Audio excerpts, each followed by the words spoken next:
السلام عليكم ورحمة الله وبركاته. الحمد لله وبه نستعين. أشهد أن لا إله إلا الله وحده لا شريك له، وأشهد أن سيدنا محمدا عبده ورسوله، ونصلي ونسلم على هذا النبي الكريم سيد المرسلين وعلى آله وصحبه أجمعين. أما بعد، أيها المؤمنون اتقوا الله، أوصيكم وإياي بتقوى الله، فقد فاز المتقون. Muslimin dan muslimat, mudah-mudahan dirahmati Allah Subhanahu wa ta'ala. Di dalam sebuah hadis an Abdillah radhiyallahu anhu qala, dakhaltu ala Rasulillah sallallahu alaihi wasallam wa huwa yu'aq famasastuhu biyadi فقلت يا رسول الله إنك لتوعك وعكا شديدا. فقال رسول الله صلى الله عليه وسلم أجل إني أوعك كما يوعك رجلان منكم. قال فقلت ذلك أن لك أجرين.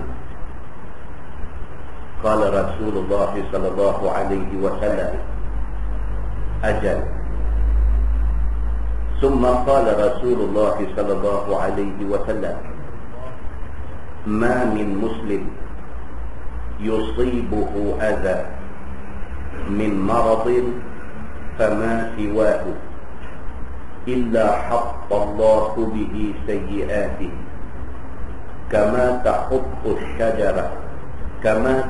الشجرة ورقها، أو كما قال. hadis sahih riwayat Imam Muslim. Daripada Abdullah radhiyallahu anhu, kata dia, aku masuk ke rumah Nabi sallallahu alaihi wasallam. Pada ketika itu Nabi sedang sakit. Famasastuhu biyadi, maka aku jamuk tubuh Nabi dengan tangan aku. Abdullah ni sahabat Nabi.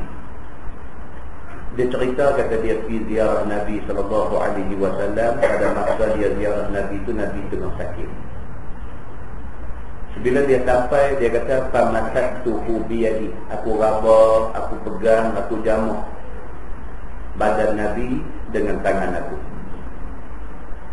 Faqultu, kemudian dia kata dekat Nabi, ya Rasulullah, innaka la tu'aku wa'kan syadida. Abdullah ni lepas dia pegang badan Nabi, dia pegang kepala Nabi, dia kata, ya Rasulullah, sesungguhnya tuan ni nampak sakit makin serius. Dia pegang badan panas. Bila pegang, dia tahu lah, kata Nabi SAW ni makin kuat sakit. Maka Abdullah kata dekat Nabi, dia kata, ya Rasulullah, innaka la tu'aku wa'kan syadida. Dia kata, ya Rasulullah, tuan nampak sakit ni makin teruk, makin lorat. Faqala Rasulullah sallallahu alaihi wasallam, bila kata lagu tu, Nabi kata dekat dia, Nabi kata ajal. Nabi kata betul. Ajal makna dia bal, makna dia bahkan. Nabi kata sungguh, memang betul. Inni u'aku kama yu'aku rajulani minkum. Nabi kata, sesungguhnya aku kalau sekiranya sakit, kalau sekiranya demam, maka demam aku, sakit aku ni sama dengan sakit dua orang daripada umat aku. Ini yang kata Nabi ni. Yang kata Nabi SAW ni, walaupun dia kekasih Allah, walaupun dia manusia istimewa di sisi Allah, tapi Allah Subhanahu wa ta'ala memang jadikan begitu pada Nabi. Nabi kalau dia sakit, Nabi kalau dia sakit, serupa macam 2 orang daripada kita sakit. Double sakit Nabi. Qala faqultu. Abdullah bila dengar Nabi kata begitu, dia kata dekat Nabi. Dia kata, zalika anna laka ajrain. Dia kata, ya Rasulullah, adakah Tuan kalau sakit serupa macam sakit kami 2 orang, adakah kerana Tuan kalau buat satu pahala, kalau Tuan buat satu kebaikan, Allah bagi ganda pahala kepada Tuan? Dia kata, ya Rasulullah, Nabi ni kalau dia buat satu kebaikan, pahala dia ganda. Kita kalau buat satu kebaikan 10 pahala, Nabi kata begitu. Tapi Nabi kalau buat satu kebaikan 20 pahala. Jadi adakah kerana Nabi bila dia buat baik dia dapat 20 pahala, maka bila dia sakit dia kena 2 kali ganda sakit? Adakah macam tu? Tanya Abdullah ni kepada Nabi sallallahu alaihi wasallam. Faqala Rasulullah sallallahu alaihi wasallam, ajal. Nabi kata begitu. Yang kata Nabi ni dia double. Kalau dia buat baik pun dia dapat 20. Kita kalau buat baik dapat 10. Nabi kalau buat baik dapat 20. Tapi Nabi SAW kalau sakit, double juga sakit dia. Demikian Allah Subhanahu Wa Taala bagi kepada Nabi SAW. Summa qala Rasulullah SAW. Kemudian Nabi bersabda. Nabi kata, ma min muslim yusibuhu adha min maradin fama siwahu illa hattallahu bihi sayyi'ati kama tahuttu syajaratu waraqaha. Kemudian Nabi SAW bersabda, Nabi kata, mana-mana Allah Islam, kalau sekiranya dia ditimpa apa-apa sakit, melainkan Allah Subhanahu Wa Taala akan gugurkan, akan hapuskan daripada diri dia sayyi'at, dosa-dosa yang dia buat, semacam mana luruhnya daun daripada pokok. Nabi kata. Maksudnya Nabi kata, orang Islam kalau sekiranya Allah takdirkan dia sakit, kalau dia sabar dengan sakit yang Allah bagi dekat dia tu, ketabaran dia tu Allah bagi balik ganjaran dalam bentuk apa? Dosa-dosa hak dia buat, Tuhan cancel balik. Luruh, gugur dosa-dosa hak dia buat sebelum ni semacam mana luruh daun daripada pokok. Kata Nabi SAW dia dalam hadis sahih riwayat Imam Muslim. Daripada hadis ni dapat kita buat kesimpulan bahawa apabila ditimpa apa-apa musibah, sabar di atas musibah yang menimpa itu boleh menyebabkan Allah Subhanahu Wa Taala menggugurkan mana-mana dosa yang kita buat, dan Allah Subhanahu Wa Taala mengangkat darjat kita di sisi Allah Subhanahu Wa Taala. Jadi kesimpulan dia ialah sabar apabila ditimpa musibah itu besar pahalanya. Di dalam sebuah hadis lain, riwayat daripada Abi Sa'id dan Abi Hurairah radhiyallahu anhuma. 2 orang riwayat hadis ni, satu Abu Sa'id Al-Khudri, satu lagi Abu Hurairah radhiyallahu anhuma. Annahuma sami'a Rasulullah sallallahu alaihi wasallam yaqul, ma yusibul mu'min min wasabin wala nasabin wala saqamin wala hadanin hatta alhammi yuhammuhu illa kuffira bihi min sayyi'ati, atau kama qala, hadis sahih riwayat Imam Muslim. Daripada Abu Sa'id Al-Khudri dan Abu Hurairah radhiyallahu anhu, dua-dua orang ni mengaku kata mereka dengar Nabi SAW bersabda. Abu Hurairah pun dia kata dia dengar Nabi kata macam tu. Abu Sa'id Al-Khudri pun kata dia dengar Nabi kata macam tu. Nabi kata apa? Nabi kata, ma yusibul mu'min min wasabin wala nasabin wala saqamin wala hazanin. Nabi kata, mana-mana orang yang beriman apabila dia ditimpa dengan wasab, sakit biasa. Wasab ni pening kepala, demam sikit-sikit, sesemua, yang ni dia panggil wasabin. Ataupun nasabin, dia ditimpa kesusahan. Dia pergi jadi susah, anak dapat masuk universiti, duit tak ada, nak belanja anak mengaji tak, susah.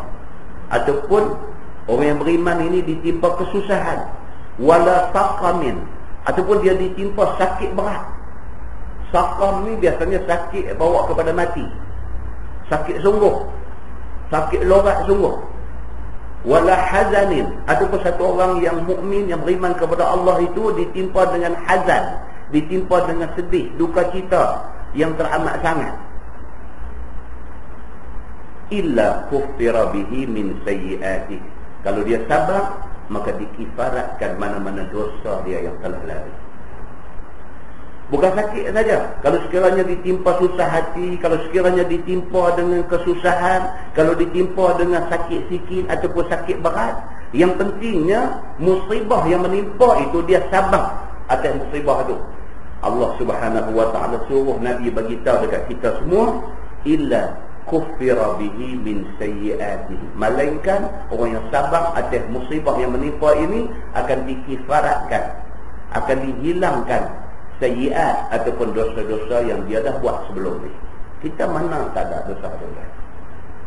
Berapa banyak kita duk nampak orang berdosa, berapa banyaklah orang nampak kita berdosa. Manusia ni kok mana pun ada dosa. Apa yang kita nak kena fikirlah ni, satu, mengurangkan dosa kita. Yang kedua, macam mana cara hak dosa dah tu nak minta Tuhan ampun, macam mana cara. Di antara cara dia, Nabi kata apa dia? Sabar apabila ditimpa musibah. Sama ada musibah tu dalam bentuk sakit sikit ataupun sakit berat, ataupun musibah dalam bentuk sedih, duka cita dan sebagainya. Yang penting sabar atas musibah itu boleh menyebabkan Allah Subhanahu wa taala mengkifaratkan dosa kita. Di dalam sebuah hadis lain pula, riwayat daripada Abi Hurairah radhiyallahu anhu, riwayat daripada Al-Aswad radhiyallahu anhu, kata dia, dakhala syababun min Quraisy ala Aisyah wa hiya bi Mina wa hum yadhhakun faqalat ma yudhhikukum qalu fulanun kharra ala qunubi fustatin fakadat unuquhu aw aynuhu an tadhhab. فقالت لا تضحكوا فإني سمعت رسول الله صلى الله عليه وسلم قال ما من مسلم يشاك شوكة فما فوقها إلا كتبت له بها درجة ومحيت عنه بها خطيئة أو كما قال. Hadis sahih riwayat Imam Muslim daripada Al-Aswad radhiyallahu anhu. Kata dia, sekumpulan pemuda daripada golongan Quraisy dijumpa Aisyah, isteri Nabi sallallahu alaihi wasallam.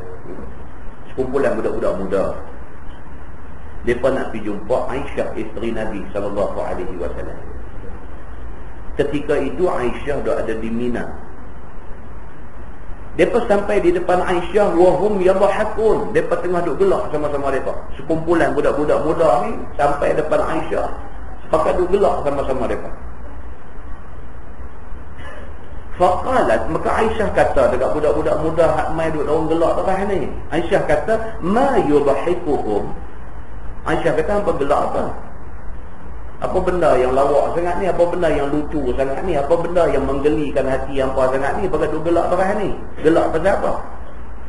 Qalu, jawab mereka, fulanun kharra ala qunubi fustat fakadat unuquhu aw aynuhu an tadhhab. Depa kata tadi ada satu orang, dia tu buat berjalan kalut-kalut, dia tersepak tali kemah, tersungkok jatuh. Hampir-hampir tengkok depa patah, hampir-hampir mata buta, kita sembam jatuh tu. Jadi budak-budak muda ni duk gelak ke satu orang yang kaki tersepak tali kemah dan jatuh tersungkok. Dia duk gelak ke kawan yang kena macam tu. Bila dia duk gelak ni, Aisyah tanya, apa gelak apa? Dia abang lah, kami gelak tadi tengok satu kawan, dia tu buat jalan kalut-kalut, dia tersepak tali tu, tersungkok jatuh. Mujur, dia kata tak patah tengkok, mujur tak buta biji mata tu, dia kata. Faqalat, kata Aisyah, la tadhahaku. Dia kata jangan gelak macam tu. Aisyah kata, la tadhaku, jangan duk gelak macam tu. Fa inni sami'tu Rasulullah sallallahu alaihi wasallam qala. Aisyah kata kerana aku ada dengar Nabi sallallahu alaihi wasallam bersabda. Nabi kata ma min muslim yushaku syauka fama fawqaha illa kutibat lahu biha darajah. Nabi kata, Aisyah kata kerana Nabi sallallahu alaihi wasallam bersabda, Nabi kata mana-mana orang Islam yang terpijak duri, syaukah duri, mana-mana orang Islam yang kaki dia terpijak duri, fama fawqaha, ataupun dia kena sakit yang lebih daripada duri ni. Mana-mana orang yang kena sakit, sama ada sakit tu sakit sikit terpijak duri, ataupun wama fawqaha, yang lebih pada tu, aksiden patah kaki, patah tangan ke, atau lebih daripada pijak duri, Nabi kata illa kutibat lahu biha darajah. Kalau dia sabar, maka Allah tulis kepada dia satu pahala yang mengangkat darjat dia lebih tinggi. Wa muhiyat anhu biha khati'ah, dan Allah padam daripada dia satu dosa.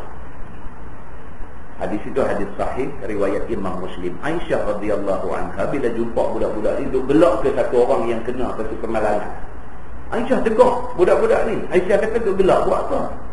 Orang yang ditimpa musibah, orang yang ditimpa kemalangan tu, orang tu lebih baik. Pasal apa? Pasal dengan musibah yang menimpa dia, dia sabar atas musibah tu, dua benda dia dapat. Yang pertama, darjat dia Allah naik bagi tinggi. Yang kedua, dosa dia yang dia dah buat sebelum ni Allah padam. Yang apa dia gelak? Dia gelak pasal apa? Dia dapat kebaikan di sisi Allah Subhanahu wa taala. Maka daripada hadis ni dapat kita ambil pengajaran.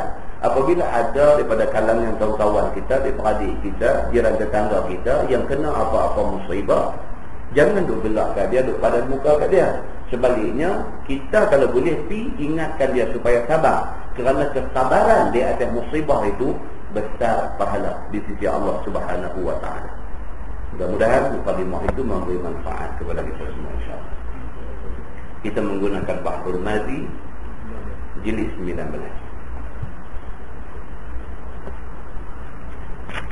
Muka surat 93. Muka surat 93. Kita masuk satu bab baru, kata dia bab ma jaa fi tablighi salam. Iaitu bab yang datang pada menyatakan hadis yang menunjukkan atas suruh sampaikan salam. Tajuk yang kita nak tengok malam ni ialah tajuk di mana agama peringat dekat kita, kalau sekiranya ada orang suruh kita sampai salam dekat satu orang lain, maka menyampaikan salam itu adalah amanah. Tak sampaikan salam itu adalah khianat, dianggap khianat dan berdosa. Baik, ketahuilah saudaraku, adalah menyampaikan salam itu lazim ke atas orang yang disuruh sampaikan itu menyampaikan. Lazim maksudnya mesti kena sampaikan. Kalau orang suruh kita sampaikan salam dekat siapa-siapa, sampaikan salam itu, kerana itu amanah daripada orang yang suruh kita sampaikan salam. Kerana ia seumpama amanah yang ditaruh kepadanya dan disuruh sampaikan kepada sianu-sianu masalah. Dia kata itu adalah amanah. Bila orang kata ustaz, balik sekali lagi kirim salam dekat mak ustaz, kata itu amanah. Kita tak boleh pergi jumpa, sampaikan salam pun kita telefon beritahu mak tadi ada satu orang kirim salam dekat mak. Maka kita menyampaikan amanah di sisi Allah Subhanahu wa taala, itu amanah yang mesti disampaikan. Maka jikalau tidak disampaikan salam orang yang dikirim kepadanya itu, nescaya bernama dia orang yang khianat. Itu dia. Dia anggap khianat. Begitu. Maka oleh itu pasti ia sampaikan. Oleh itu kalau ada orang pesan dekat kita suruh salam, kita kena sampaikan salam itu. Demikianlah diperbuat orang-orang Islam daripada masa Nabi SAW sampailah kepada kita hari ini. Benda ni sabit daripada amalan Nabi SAW dan amalan para sahabat Nabi ridwanullah alaihim ajma'in. Begitu. Dan bermula tempat mereka itu bergantung menurut amal itu ialah Nabi kita SAW juga, sebagaimana tersebut dalam hadis yang dikeluarkan oleh Imam At-Tirmizi. Sahabat-sahabat tak buat suka-suka hati, tetapi apa yang sahabat buat adalah berdasarkan kepada suruh Nabi sallallahu alaihi wasallam dan berdasarkan kepada amalan Nabi sallallahu alaihi wasallam. Kata dia an Aisyah radhiyallahu anha, anna Rasulullah sallallahu alaihi wasallam qala laha, inna Jibril yuqri'uki salam.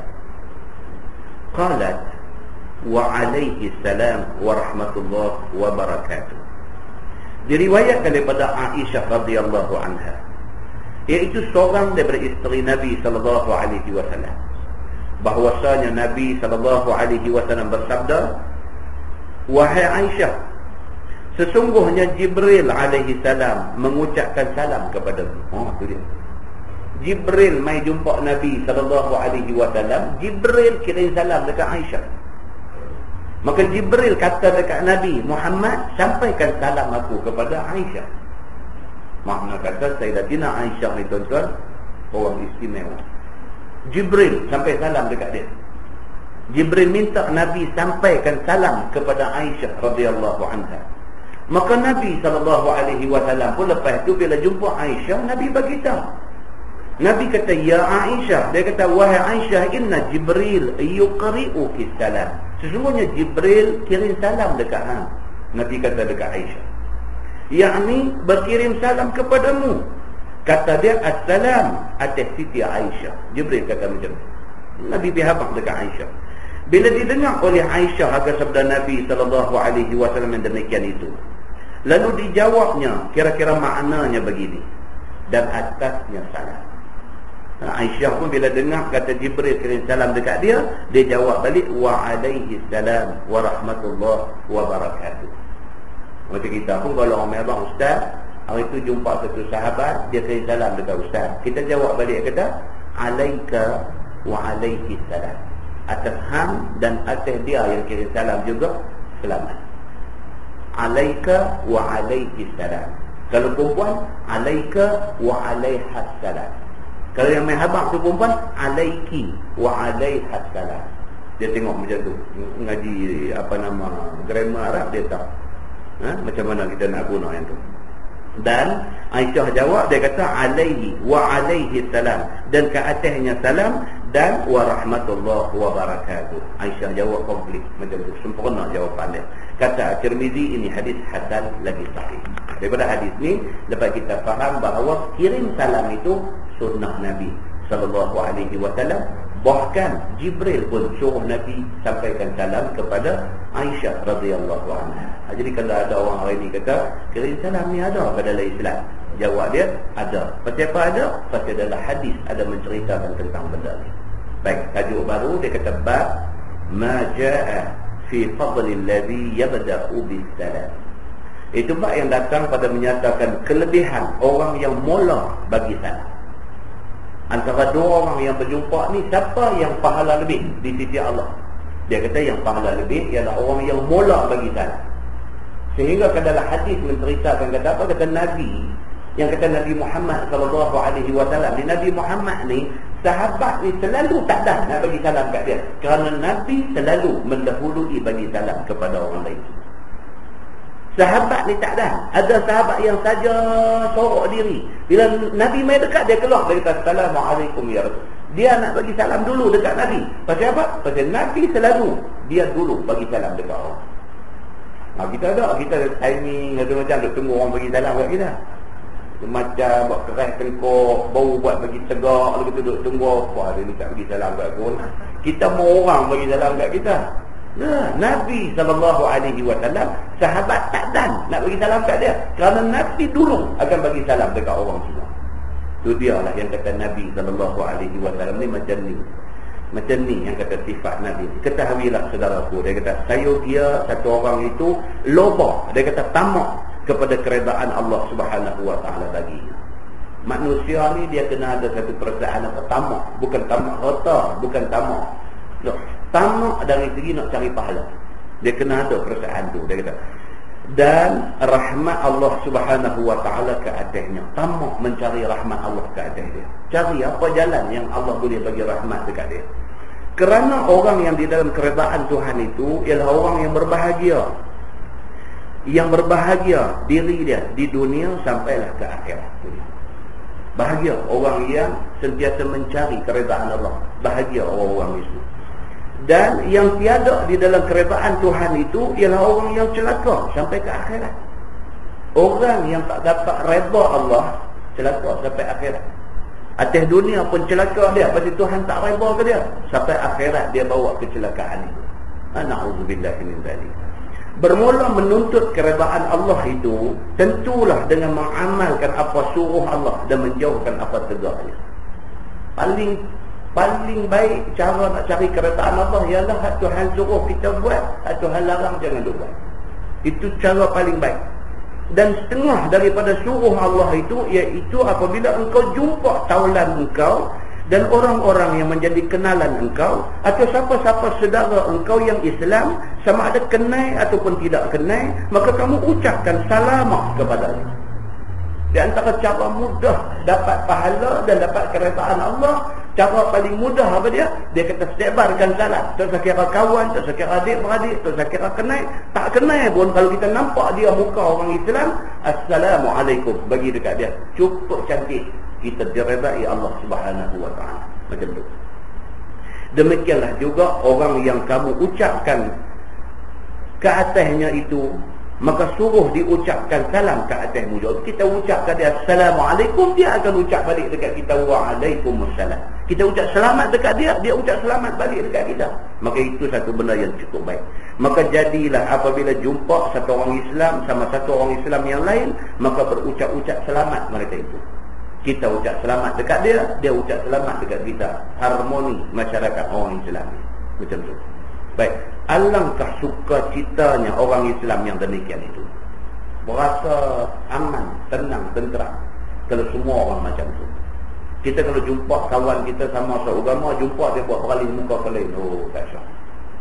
Tak syok pun. Kita tu dah kata lagu tu. Kita salam dengan orang, orang tengok ke lain, kita tak syok. Kita salam dengan orang, kita suruh tangan dua-dua belah salam dengan dia, dia salam tapi muka dia tu tengok ke lain, kita rasa kecil hati. Kita rasa kecil hati, kita rasa macam dia tak berapa nak terima kita ni. Kita berasa kecil hati. Kan? Apatah lagi kalau sekiranya daripada jauh nampak kita dia buat beralih ke lain, dia lari ke lain, lagi-lagi kita tak seronok. Maka tidak harmoni masyarakat yang macam tu. Tapi masyarakat yang harmoni, yang jadi seronok duduk ni macam mana? Hang jumpa aku jumpa hang muka manis senyum, bagi salam, harmoni masyarakat. Sudah, kita rasa lapang hati, lapang dada dengan dia, dia rasa lapang hati, lapang dada dengan kita, seronok. Berbanding dengan kita tu ingat tak elok kat dia, dia tu ingat tak elok kat kita, tak seronok. Tak seronok macam tu. Itu sebab kita kena doa dekat Allah selalu, minta supaya Allah bagi kita ni nampak aib kita. Jangan Allah bagi kita ni nampak aib orang.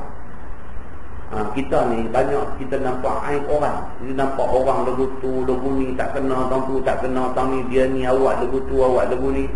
Kita sendiri aib berselekeh di badan kita, kita tak nampak. Jadi minta kalau boleh Allah bagi kita nampak aib kita. Itu baik untuk kita. Kita nampak aib orang tak baik untuk kita. Pasal kita akan jadi dosa dengan kerana duk bercakap aib dia. Ini kita nak kena minta.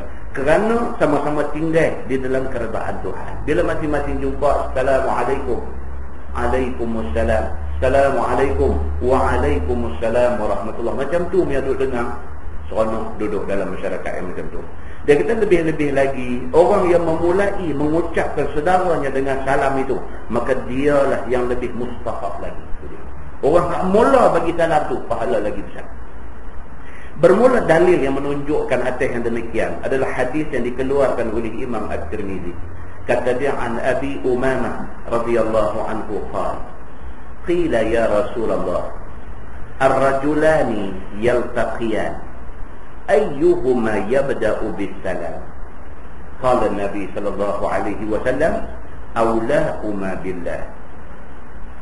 Maksud dia diriwayatkan daripada seorang sahabat Nabi sallallahu alaihi wasallam.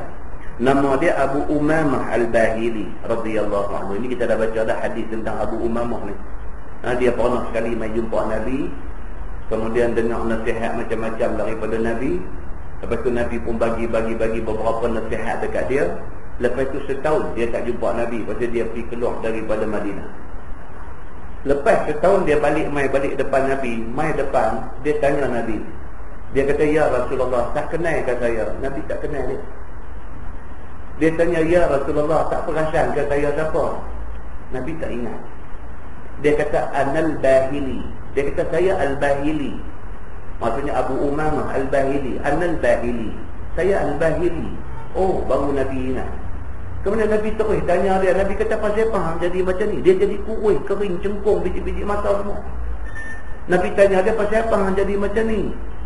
Dia kata, ya Rasulullah, lepas daripada dengar nasihat Nabi atau lepas tu, karan kena diri dia. Karan.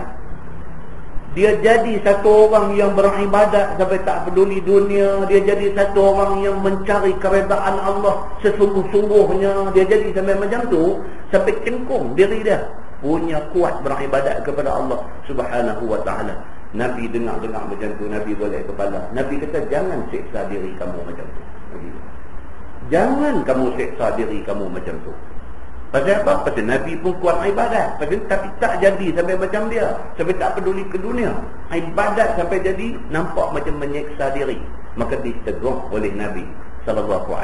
Ini Al-Bahili yang meriwayatkan hadis ini.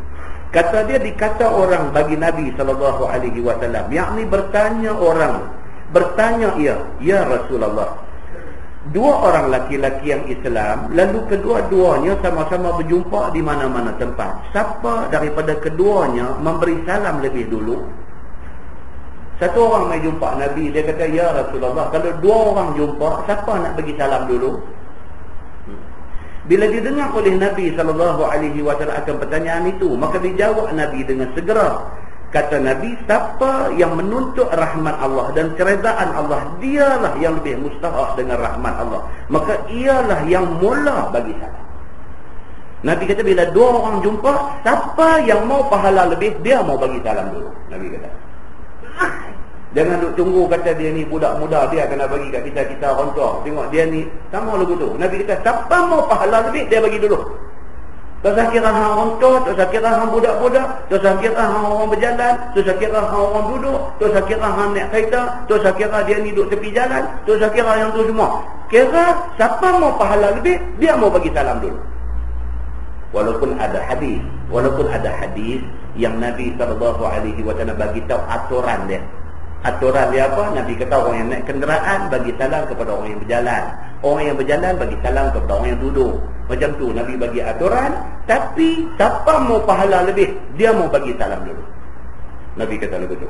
Maka tidaklah ia menanti taulan yang dijumpanya itu memberi salam dulu. Tak mau tunggu orang bagi dulu. Tak macam kita jadi cikgu di sekolah. Bila masuk kelas, kita sampai tu, masuk tu budak-budak bangkit tu, kita Assalamualaikum, kita bagi salam. Budak-budak seronok juga. Jadi kita punya style kan, kita cikgu. Kita masuk, budak-budak nak bangkit semua, seorang pula kata Assalamualaikum, cikgu tunggu pula. Ramai-ramai semua bagi salam kat kita seorang. Kita jawab ikut salam. Kan? Pahala korang dekat kita. Dan kita mai, kita dah bagi salam. Kita pergi rumah orang, kita dah bagi salam. Itu yang paling cantik. Bahkan orang yang mula bagi salam, orang itu pahalanya lebih. Seperti yang disebut oleh Nabi SAW. Dia kata, bahkan lekas ia mau dahulu memberi salam itu. Kalau boleh, cepat-cepat kita mau dulu bagi salam daripada orang lain semua. Kata At-Tirmizi, ini hadis hasan. Dia kata, tajuk baru, bab ma jaa fi karahiyati isyaratil yad bisalam. Ini yang kata Nabi. Itu bab yang datang pada menyatakan hadis yang menunjukkan dia atas isyarat dengan tangan pada memberi salam dan menjawabnya. Jenis isyarat dengan tangan. Kan, kadang-kadang kita jumpa orang, kita kata Assalamualaikum, dia angkat tangan tu. Satu style tu ada. Kan? Tak boleh lah. Jawab lah. Angkat tangan tu tak salah, tapi jawab. Ada orang dia pakai ganti aja, tak ada salam lah, pakai terus tangan aja. Jumpa ya, sana pun terguni balik naik. Satu style. Itu bukan style Islam, bukan style yang bersumberkan sunnah Nabi SAW.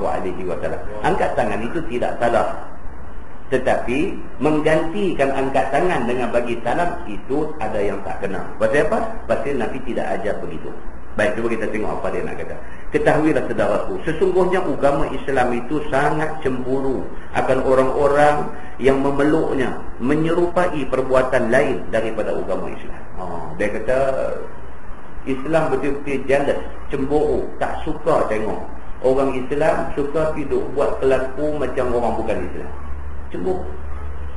Kan? Islam cemburu dekat orang macam ni. Islam dah ada peraturan daripada sebesar-besar benda sampai sekecil-kecil benda. Islam ada peraturan dia. Kita tak pakai peraturan Islam, kita ambil peraturan lain.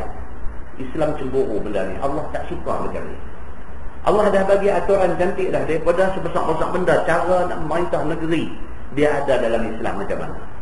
Cara nak melaksanakan hukum apabila kita memerintah negeri ada dalam Islam macam mana cara. Ada. Dalam Quran ada, dalam hadis ada, semua ada. Tiba-tiba kita orang Islam, kita tolak hak Tuhan bagi tahu tu, kita pergi ambil hak manusia mereka. Kita buat sebagai peraturan kita. Allah cemburu macam ni. Allah kata apa ni?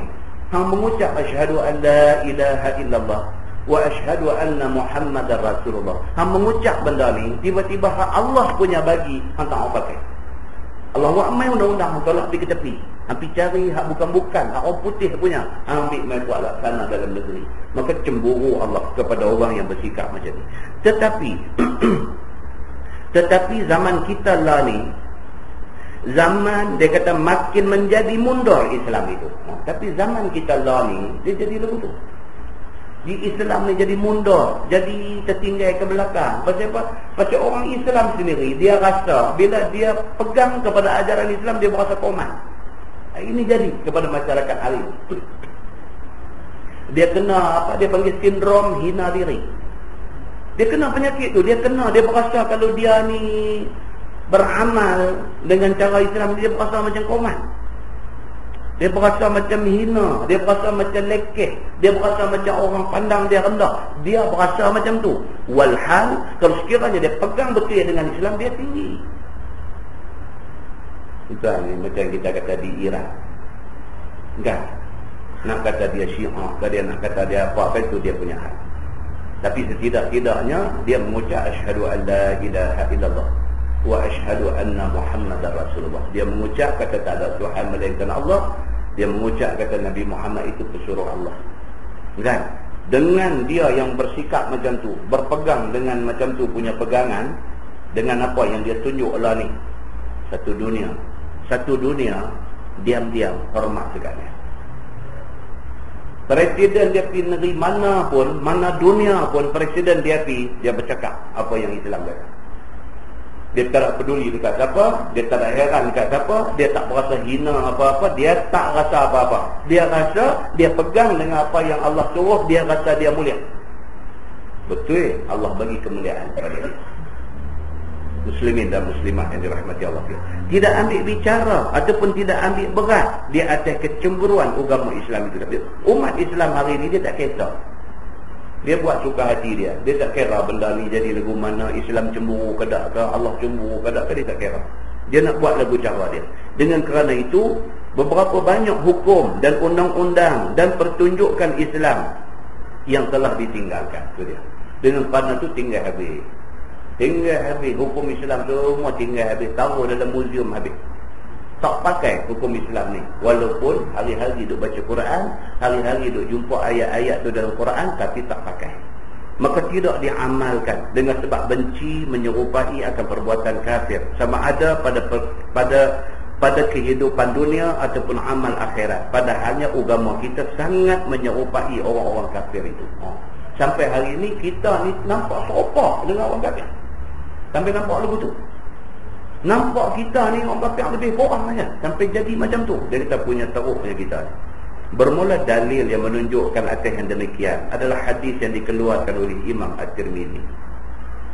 Kata dia, an Amr bin Shu'aib an abihi an jaddihi anna Rasulullah sallallahu alaihi wasallam qala laysa minna man tashabbaha bi ghairina wa la tashabbahu bil yahud wa la bin nasara fa inna taslim al yahud al isharatu bil asabi' wa taslim an nasara al isharatu bil akuf. Maksudnya diriwayatkan daripada Amr bin Shu'aib daripada bapa dia, daripada neneknya, bahwasanya Nabi SAW bersabda, bukan daripada orang yang menurut jalan kami mereka yang menyerupai dengan lain daripada kami. Nabi kata begitu. Siapa yang tak bangga dengan cara kami, tidur sanjung cara orang lain, itu bukan golongan kami, Nabi kata.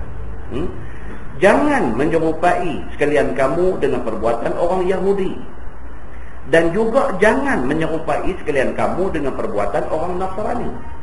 Nabi kata tu saduk tiru Yahudi Nasrani ni, tak saduk tiru mereka. Kita ada cara kita, tak payah tiru mereka. Maka bahawasanya bagi salam orang-orang Yahudi itu ialah isyarat jari telunjuk. Diangkat jari telunjuk itu berbetulan dengan pelipisnya. Orang Yahudi, dia bagi salam, dia angkat jari telunjuk sama dengan sekbal dia. Itu cara dia bagi salam. Dia bila jumpa sama dia, dia buat begitu. Jumpa sama dia, buat begitu. Itu cara Yahudi. Itu cara salam mereka. Bila jumpa, hang jumpa aku, macam tu. Sana aku lebih angkat macam tu. Kita lah pasti buat peace begitu. Lebih orang dua dengan Yahudi. Cuma dia ada 1 jari, kita 2 jari. Lebih satu macam begitu. Kan? Ini dia kata itu cara Yahudi dalam memberi salam. Dan beri salam orang-orang Nasrani itu ialah isyarat dengan tapak tangan. Manakala orang Nasrani pula, bila dia nak bagi salam, dia angkat tapak tangan dia begitu. Kita pula lah ni buat je kan? Ada satu style lagi. Duk ada dalam TV lah ni, duk tengok. Budak-budak sekolah pun ikut lah ni. Bila jumpa kawan-kawan dia, kita tengok ni apa? Satu style dia buat bagi salam. Dia ada geng dia apa? Yang ni angkat dia begitu, sana aku angkat dia begitu. Tuan-tuan, Islam dah bagi satu cara cantik. Bila jumpa, Assalamualaikum, nak angkat tangan tak salah. Selagi mana kita tidak niat nak mengikut cara mereka, tapi mulut tu kena ucap Assalamualaikum. Begitu. Baik. Dan kata At-Tirmizi, ini hadis isnadnya dhaif. Dari segi sanadnya, orang yang meriwayatkan hadis ni dhaif. Dia kata kerana ada masalah dengan rawi hadis ini. Dia kata dan dengan kerana itu, tiadalah orang-orang pada zaman Nabi SAW itu salamnya berangkat-angkat tangan. Tiadalah seperti orang Islam pada zaman kita hari ini. Zaman Nabi tak ada. Dia jumpa Assalamualaikum macam tu. Kita hari ni ada Assalamualaikum, style lagi ada. Kan? Assalamualaikum begitu. Kan? Zaman Nabi dia kata tak ada macam tu. Jumpa Assalamualaikum. Tak ada angkat tangan. Kan? Kita memang suka, kita kreatif tuan-tuan. Kita dah duk beritahu banyak kali. Orang kita ni kreatif. Dia rajin duk reka kat tu, tambah kat ni, modify sana, buat lagu ni. Orang kita suka lagu tu. Dia suka menambah-nambah benda-benda yang Nabi buat ni, dia rasa tak apa cantik. Dia buat lebih cantik daripada yang Nabi buat. Itu masalah dia. Baik. Banyaklah sangat daripada mereka itu berbuat yang demikian itu. Dia kata orang zaman lah ni jenis macam tu. Maka suka duk angkat macam tu. Maka jadilah ini tengah daripada mukjizat Nabi, iaitu seolah-olah hanya tahu Nabi akan hal orang akhir zaman itu. Nabi dah sebut dah. Nabi kata jangan ikut. Pasal apa? Pasal seolah-olah Nabi tahu kata umat dia di kemudian hari itu akan ikut perbuatan ini. Jadi angkat tangan ni salah tak salah? Tidak salah selagi mana kita tidak berniat nak menyerupai Yahudi ataupun Nasrani. Kan tadi dia kata aku tak boleh angkat tangan pula dah. Kata kacau dah. Dan lagipun hadis ni adalah hadis yang dhaif. Dia tak boleh digunakan untuk berhujjah dalam mempertegakkan hukum. Begitu. Baik. Bab baru dia kata bab ma jaa fi taslim ala sibyan. Ini pula dia kata satu bab pada menyatakan hadis yang menunjukkan atas bagi salam kepada kanak-kanak, kepada budak-budak. Dekat budak-budak ni kita sunat tak bagi salam. Budak-budak. Dia kata, ketahuilah saudaraku, apabila melalui seorang daripada kamu kepada budak-budak ataupun seorang ataupun ramai budak, maka saya rugialah bagimu bagi salam ke atas ini. Dia kata sunat juga. Budak-budak, tengok budak-budak tu ramai-ramai kita lalu Assalamualaikum, bagi salam kat budak-budak. Tetap sunat. Dia kata walaupun mereka tu budak-budak, supaya mendapat pahala atas yang demikian itu. Kerana bagi salam tu dah pahala dah. Begitu. Bermula dalil atas suruh bagi salam kepada budak-budak itu ialah perbuatan Nabi SAW dan para sahabat Nabi, seperti dalam hadis yang dikeluarkan oleh Imam At-Tirmizi. Nabi sendiri bagi salam kepada budak-budak. Sahabat Nabi juga bila jumpa budak-budak mereka bagi salam. Kata dia antayar, radhiyallahu anhu qala kuntu amshi ma'a Thabit al-Bunani famarra 'ala as-sibyan fasallama 'alayhim faqala Thabit kuntu ma'a Anas famarra 'ala as-sibyan fasallama 'alayhim wa qala Anas kuntu ma'a Rasulillah sallallahu alaihi wasallam famarra 'ala as-sibyan fasallama 'alayhim. Maksud dia diriwayatkan daripada satu orang yang bernama Sayyar. Kata dia adalah aku berjalan dengan Thabit al-Bunani. Bunani bukan orang Bunian. Jadi kata dia ni orang Bunian pula. Thabit al-Bunani. Maka melalui Thabit al-Bunani itu atas beberapa orang budak. Dia ni Sayyar ni cerita. Dia duk berjalan dengan Thabit. Thabit ni bila lalu dekat budak-budak, lalu memberi salam dia ke atas budak-budak itu. Thabit ni bila lalu dekat budak-budak, dia bagi salam dekat budak-budak dengan kata dia Assalamualaikum.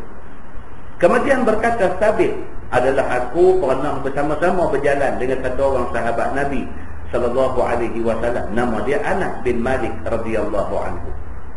Berjalan sama-sama dengan Anas bin Malik, bukan saja sahabat, bahkan dia khadam Nabi.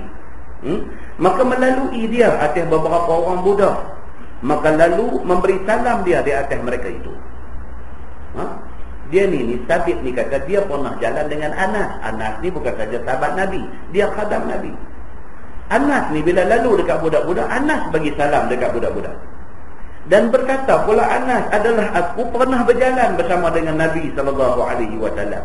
Maka Nabi melalui atas beberapa orang budak, lalu Nabi bagi salam ke atas mereka itu. Tuan-tuan nampak?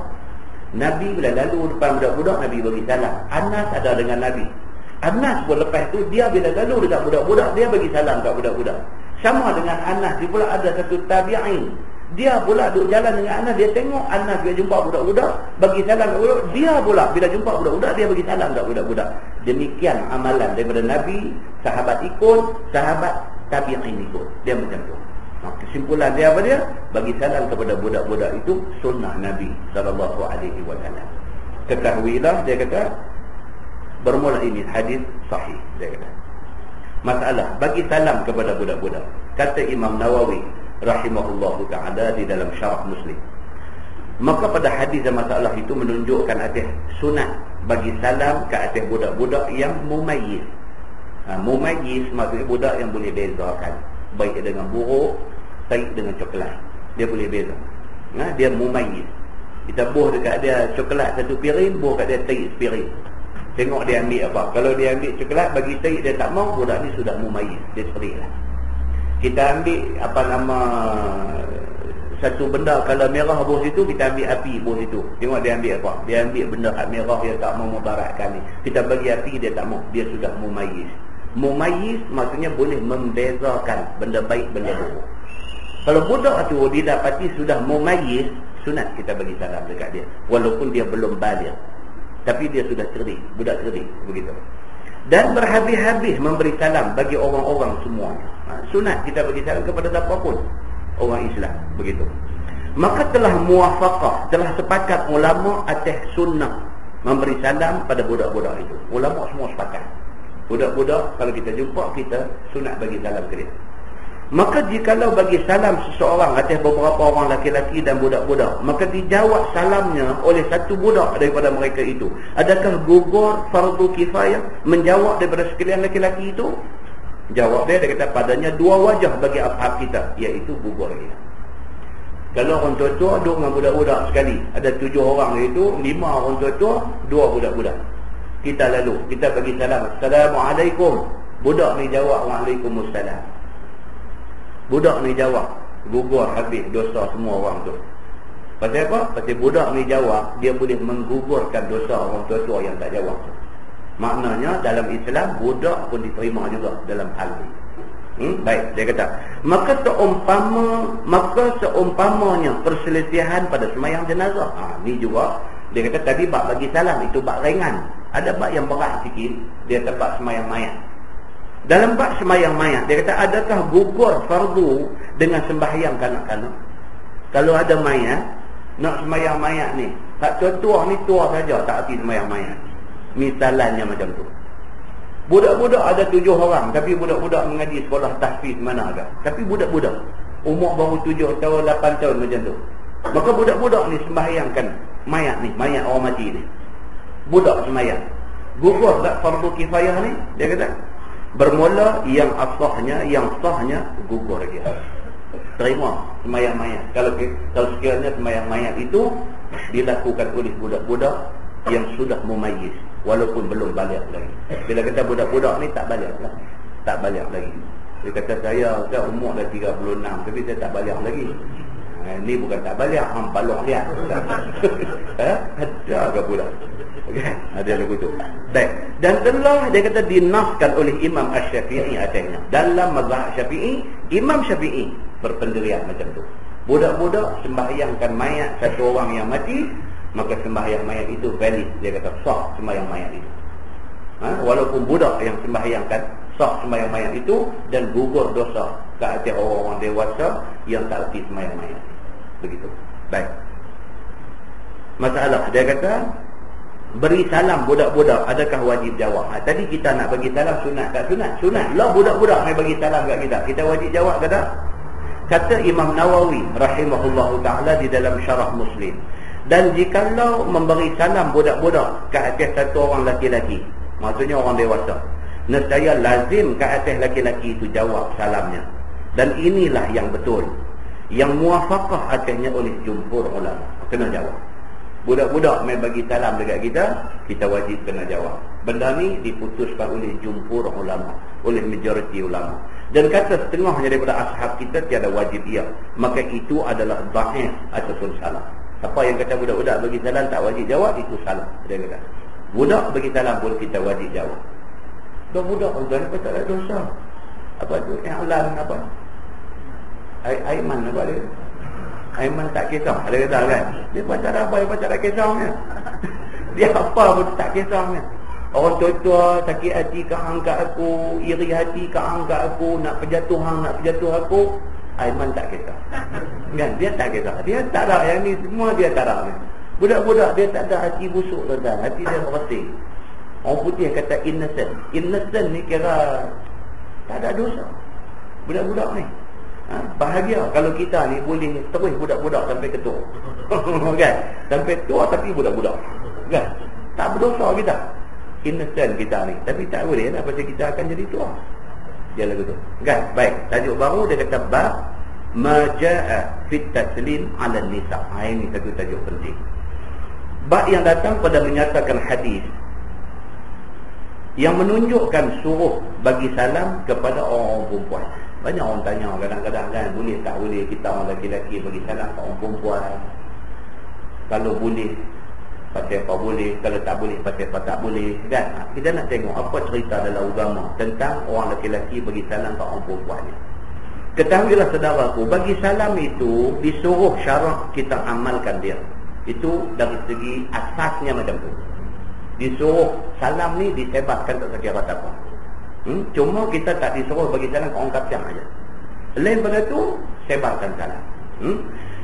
Dia kata maka boleh bagi salam kepada orang-orang yang ditentukan oleh syarak kita. Mana-mana orang yang syarak tentukan kata kita boleh bagi salam, maka boleh bagi salam. Seperti laki-laki sama laki-laki, yang tu tentu boleh. Ataupun laki-laki sama kanak-kanak dan sebaliknya. Kita laki-laki dewasa bagi salam laki-laki dewasa, no problem. Kita bagi kat budak-budak, no problem. Budak-budak bagi kat kita, no problem. Yang tu tak ada apa-apa, itu boleh.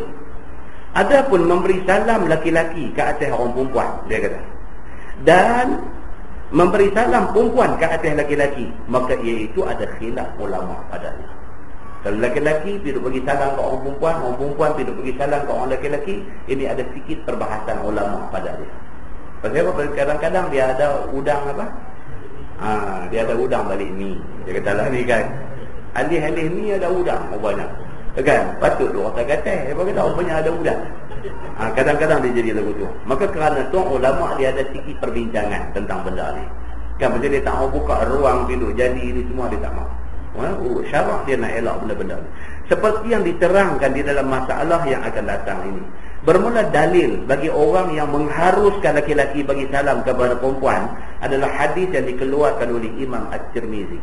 Kata dia, an Asma binti Yazid radhiyallahu anha tuhaddithu anna Rasulullah sallallahu alaihi wasallam marra fil masjid yawman wa usbatun minan nisa'i qu'ud fa alwa bi yadihi bit taslim wa asyara Abdul Hamid biyadi. Diriwayatkan daripada seorang sahabat Nabi sallallahu alaihi wasallam, nama dia Asma binti Yazid radhiyallahu anha. Bercerita Asma kepada muridnya. Asma ni cerita kepada anak murid dia. Nama dia Syahar bin Husham. Kata dia bahawasanya Nabi sallallahu alaihi wasallam pada satu hari lalu ia di dalam masjid di Madinah pada satu hari. Dan satu kumpulan daripada orang-orang perempuan ada duduk di dalam masjid itu. Maka diisyarat oleh Nabi dengan tangannya dengan memberi salam pada perempuan-perempuan itu. Nabi lalu dekat masjid. Ada sekumpulan orang perempuan duduk dalam masjid tu, ada usrah ke, ada duduk mengaji apa ke, sama-sama mereka perempuan semua. Nabi bila lalu dekat masjid Madinah ni, nampak orang perempuan duduk sekumpulan duduk, Nabi bagi isyarat dengan tangan, Nabi bagi salam dekat mereka. Itu Nabi buat. Dan telah diisyaratkan oleh seorang rawi hadis ini, iaitu Abdul Hamid, akan rupa Nabi mengisyaratkan dengan tangannya itu. Abdul Hamid, salah seorang rawi hadis ni, dia tunjuk Nabi bagi salam sambil Nabi angkat tangan. Nampak dengan hadis yang kata tak boleh angkat tangan tadi ni, Nabi juga angkat tangan. Maka dengan kerana tu hadis tadi dia kata baik, dia kata. Jadi angkat tangan tu juga dibuat oleh Nabi sallallahu alaihi wasallam. Nabi biasa tengok orang perempuan daripada jauh, Nabi angkat tangan, Nabi kata Assalamualaikum. Nabi buat macam tu. Abdul Hamid yang meriwayatkan hadis ini, dia tunjuk Nabi buat macam mana. Kata At-Tirmizi, ini hadis hasan. Dia kata masalah memberi salam ke atas orang perempuan. Kata Imam Nawawi rahimahullahu ta'ala di dalam syarah Muslim, adapun orang-orang perempuan itu, maka iaitu jika ada mereka itu ramai. Dia kata kalau orang perempuan itu ramai-ramai, nescaya diberi salam atas semuanya. Kalau ada ramai, orang lelaki bagi salam, tak ada salah apa. Pasal apa? Pasal terhindar daripada fitnah. Dia ada ramai. Dan jika perempuan itu seorang diri, nescaya boleh bagi salam atasnya oleh orang-orang perempuan sahaja, ataupun oleh suaminya, ataupun oleh pengulunya, ataupun oleh orang yang haram nikah dengan dia. Sama ada perempuan itu bagus ataupun tidak bagus rupanya. Dia kata, kalau orang perempuan tu seorang, maka yang nak bagi salam dekat dia ni orang tertentu sahaja. Siapa dia? Mahram dia, abang dia, adik laki-laki dia, anak penakan dia, yang tu mahram dia, ataupun suami dia. Orang macam ni boleh bagi salam kepada orang perempuan yang duduk seorang. Kalau kita pun lagu duk bagi salam pula, lagu duk buat angkat kening pula, lagu duk tak mau. Tu dia jadi lain lah. Dia bukan bagi salam tu, dia cerita dia ada udang tadi. Yang tu tak mau. Jadi cerita dia apa? Cerita dia jangan ada unsur fitnah. Tak mau yang tu. Tak mau ada unsur fitnah.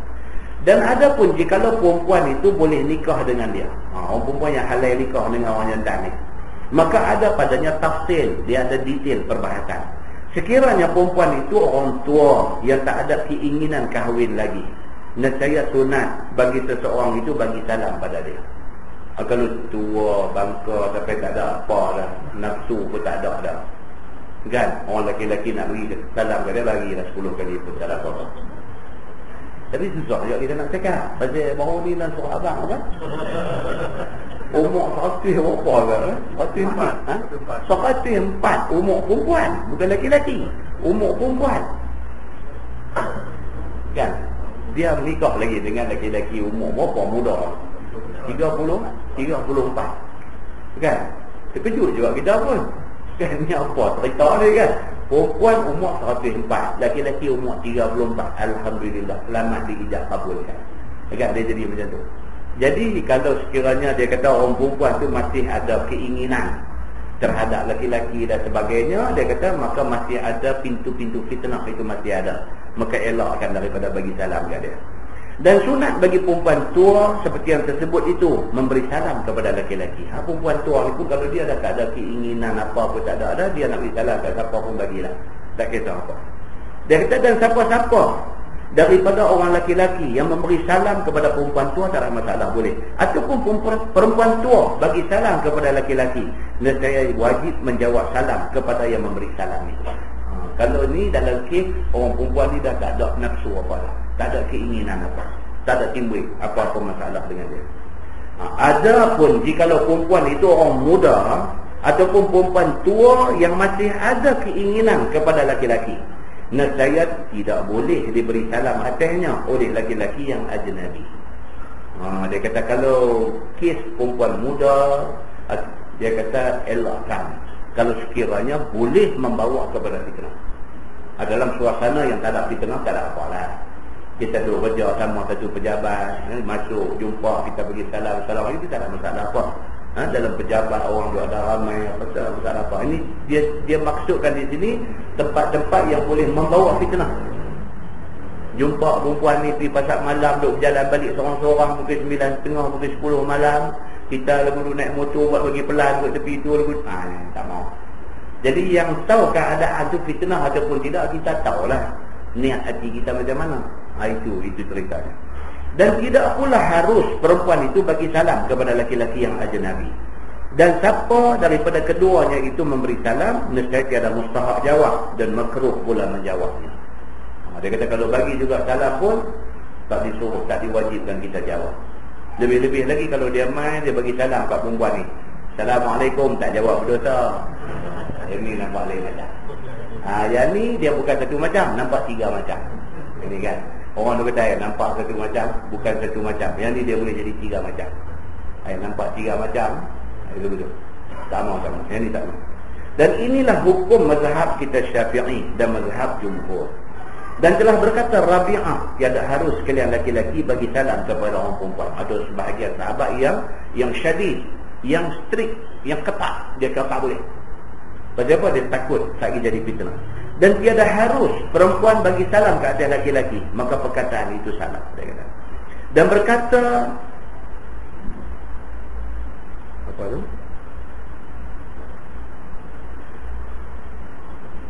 Tiada harus laki-laki memberi salam ke atas perempuan itu apabila tidak ada di dalam mereka itu mahram. Ada satu pendapat pula kata kalau sekiranya perempuan itu tak berserta dengan mahramnya, tak payah beri salam dekat dia. Maka jika ada mahram bersama dengan dia, harus diberi salam, dia kata. Baik, tajuk baru, bab ma jaa fi taslim idza dakhala baitan. Itu bab yang datang pada menyatakan bagi salam ke atas family. Dia tulis family, familia lamia. Saya pernah cerita dulu kan, tuan-tuan pergi Mekah, Madinah apa dulu, tuan-tuan rajin duk ronda jumpa kedai makan kan. Saya pergi dengan sahabat dulu ni, tengok dia tulis di situ, dia buat tirai, dia buat hijab, buat tirai, dia bubuh di atas tu yamin lamia rawamin. Cakap ni apa ni, kawan saya kata apa tak? Saya pun duduk tengok lah, dia dah datang ke rumah ni. Arab tak Arab, nak kata bahasa Parsi apa lah, kita tak arti apa mimya lamya rawamin Pimli room panggil Arab ke lah. Yang ada fikir sikit kepala, dia kata panggil dia, tanya dia, ish hadha ish, ni apa ni? Hadha family room. Dia kata family room. Dia kata bilik untuk keluarga main makan. Maknanya kalau main anak bini apa keluarga makan dalam tu. Family room, kan? Dia eja orang putih tapi eja aku Arab. Oh kacau, kita mana nak pitau yang tu semua, kan? Apa kata duk cari, dia tak jumpa, kata tu family. Tengok ni Syekh Marbawi pula dia pula buat pasal di sini. Dia kata apa? Yang telah datang pada menyatakan bagi salam ke atas family. Dia kata family keluarga. Maksud dia keluarga. Bagi salam ke atas family apabila masuk ke rumah. Kita balik daripada masjid lagi sampai di rumah. Sunat tak sunat bagi salam dekat isi rumah kita, dekat family kita, dekat keluarga kita. Ketahuilah saudaraku, ini satu amal yang tayogia jangan ditinggalkan oleh satu orang pun yang berkehendakkan untung dunia dan akhirat. Yang ni jangan lepas. Rumah sendiri ni jangan tak bagi salam. Itu maksud dia. Rumah sendiri ini pun kena bagi salam. Kadang-kadang kita salah konsep. Kita kira apa? Bagi salam ni kalau pergi rumah orang. Rumah kita bagi salam apa? Kalau tengok muka hari-hari kita kata. Nah, dia kata di sini, dia kata jangan lepas peluang ni. Rumah sendiri pun bagi salam juga. Baik, kita tengok apa dia nak kata. Apabila datang engkau daripada luar dan mau masuk ke rumah kamu sendiri, maka jangan tinggalkan memberi salam kepada orang isi rumah kamu. Dia kata. Kita pun kita tak biasa buat. Satu sekali balik, sekali buat. Sampai malam ni mengaji. Kan? Balik-balik sekali. Assalamualaikum. Bunyi di luar ni. Lepas kita siapa main? Siapa main? Duduk buka tingkap. Tengok dulu lah. Apalah semua. Lepas kita apa? Pok hang. Lepas kita. Nampak sangat kita tak nak buat. Kan? Dia kata pok hang. Buka pintu, buka pintu. Oh, buka pintu. Masuk tu pakat duk kata kat kita. Bini kita kata apa? Buang be'at juga mahu tu. Dia kata, dah berapa puluh tahun dah duk balik. Tak pernah bagi salam. Malam ni balik tu buat bagi salam. Jangan tu buat pelik-pelik. Dia kata. Nampak kan? Pasal apa jadi gitu? Dia kita tak nak buat. Kan? Dia kata ingat siapa main tengah-tengah malam. Dia kata, sampai lagu tu dia boleh ingat. Pasal apa? Kita tak nak buat. Dia beritahu kat kita lah ni. Dia kata kalau mau untung dunia dan untung akhirat, dia kata jangan lepas benda ni. Jangan tinggal benda ni. Bagi salam kepada orang yang menjadi isi rumah, yakni keluarga kita, yakni daripada anak isteri kita. Maka berilah salam dan kata Assalamualaikum kepada mereka itu. Jika ada mereka itu di dalam rumah ataupun siapa-siapa yang mendiami rumah, melainkan kalau kamu seorang saja ataupun rumah kosong, habis orang-orang keluar daripada rumah tu, maka maulah beri salam juga, tapi dengan lafaz begini. Dia kata assalamu alaina wa ala ibadillahi salihin. Kalau rumah tak ada siapa, kalau rumah tak ada siapa, balik bini tuang balik rumah mak dia, tak ada siapa di rumah, kita balik kita seorang saja. Jadi buka pintu tu bagi salam macam mana? Assalamu alaina, selamat atas kita, wa ala ibadillahi salihin, dan ke atas hamba-hamba Allah yang salihin. Siapa dia angkat? Malaikat, jin Islam, ada ke dalam rumah kita. Ada. Jadi bagi salam macam tu. Kerana ada di dalam ni dia bagi tahu dah. Kerana ada di dalam rumah itu beberapa malaikat, dia kata. Ada malaikat dalam rumah kita, tuan-tuan. Kalau rumah kita ni rumah elok lah. Rumah elok maksudnya rumah yang bersih daripada perkara-perkara yang boleh menyebabkan malaikat tak masuk. Tuan-tuan, rumah Nabi pernah Jibril mai tak masuk. Jibril pernah mai nak jumpa Nabi, mai tak masuk. Ya Nabi duduk dalam, Nabi tak tahu cerita. Nabi susah hati kerana rasa tenggang hari lama Jibril tak mai. Sehinggalah satu hari Nabi duk uzin, duk susah hati apa pasal Jibril lama tak mai. Nabi keluar daripada rumah dia. Rumah dia tu lah dekat makam dia lari.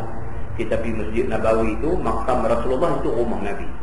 Nabi keluar daripada pintu rumah dia, pintu arah ke kiblat ni. Nabi keluar ke pintu kita tu, keluar lepas ziarah makam Nabi, kita keluar pintu tu.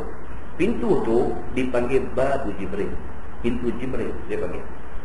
Tapi orang kebanyakan panggil Babul Baqi'. Pada pintu tu dia menghala ke Baqi', perkuburan penduduk Madinah.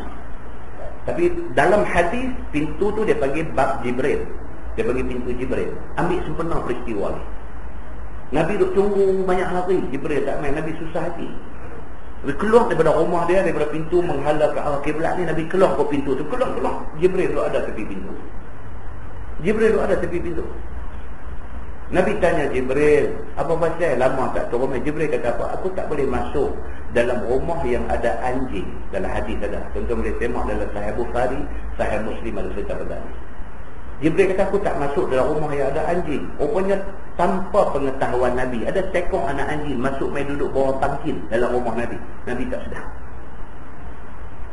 Jibril kata lagu tu, baru Nabi tengok ada sungguh anak anjing keluar sama bagi bersih dan sebagainya.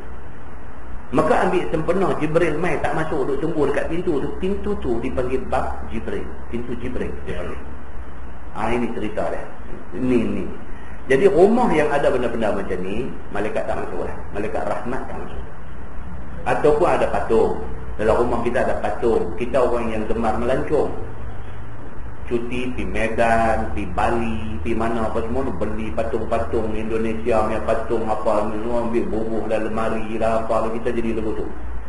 Kan ada orang dia punya hobi dia pelik. Hobi dia apa? Menghimpun patung. Satu almari tu penuh patung kan. Dia beli patung lilin, dia beli patung kayu, dia beli dia jenis patung ni dia syok. Dia ambil, dia duduk simpan almari tu. Anak cucu balik main tu, buka almari tu dia boleh naik ni. Dia hobi dia menyimpan patung. Orang macam ni juga, malaikat rahmat tak masuk rumah dia. Tak masuk rumah dia. Sebarang objek patung yang apabila dipancarkan cahaya, dia menghasilkan bayang. Sepakat ulama mengatakan itu benda dilarang oleh agama. Adapun gambar-gambar apa semua ini khilaf di kalangan ulama. Tapi kalau benda objek ketui patung tu, kalau kita suluh cahaya dia ada bayang, itu tak boleh ada dalam rumah orang Islam. Kecuali patung main-mainan budak-budak. Anak patung yang tak ada unsur kita memuliakan dia. Anak patung anak-anak main, tak lagi dia lempang pergi balik tonggeng, tak lagi dia lempang bawah bangku, tak lagi lepas masuk dalam bilik ayah. Tak ada unsur kata kita jaga patung tu. Maka patung itu dibenarkan. Sabit dengan hadis juga. Sabit daripada hadis juga, patung-patung macam tu dibenarkan oleh Nabi sallallahu alaihi wasallam. Baik. So dia cerita di sini, dia kata bila kita balik ke rumah, kalau tak ada siapa dalam rumah pun, dalam rumah tu ada malaikat. Dia beri salam ke atas mereka itu pula. Maka kita bagi salam kepada kita dan kepada malaikat. Assalamu alaina wa ala ibadillahi salihin. Kerana malaikat juga hamba Allah, dan malaikat adalah hamba Allah yang salih. Macam tu. Demikianlah disuruh oleh syarah kita. Sebagaimana tersebut dalam hadis yang dikeluarkan oleh Imam At-Tirmizi. Kata dia an Anas bin Malik radhiyallahu anhu qala li Rasulullah sallallahu alaihi wasallam, ya bunayya, idza dakhalta ala ahlik fasallim wa yakunu barakatan alaik wa ala ahli baitik. Maksud dia diriwayatkan daripada seorang sahabat Nabi sallallahu alaihi wasallam. Nama dia Anas bin Malik radhiyallahu anhu. Sabda Nabi sallallahu alaihi wasallam, telah bersabda bagiku Nabi sallallahu alaihi wasallam, hai anakku. Nabi panggil dekat Anas ni bunayya. Bunayya maksud dia anakku. Tapi Anas ni budak. Nabi mai ke Madinah. Nabi hijrah mai ke Madinah. Umur Nabi dah 50 dah, 50 lebih dah. Nabi jadi Nabi umur 40, 13 tahun duduk di Mekah, 53. Nabi sampai di Madinah umur 53. Nabi sampai di Madinah, mak Anas bawa Anas pergi bagi dekat Nabi, minta supaya Nabi terima Anas bin Malik ni sebagai qadam Nabi. Waktu tu Anas budak kecil. Maka Nabi panggil dekat Anas ni, ya bunayya, wahai anakku. Nabi kata, apabila masuk kamu ke atas ahli, yang ke atas keluarga kamu di rumah kamu, maka hendaklah bagi salam ke atas mereka itu. Nabi suruh balik rumah bagi salam dekat anak bini di rumah. Maka jikalau kamu buat yang demikian itu, nescaya jadilah ia barakah atasmu dan atas isi rumah kamu itu. Dapat keberkatan kalau kita duk bagi salam macam tu.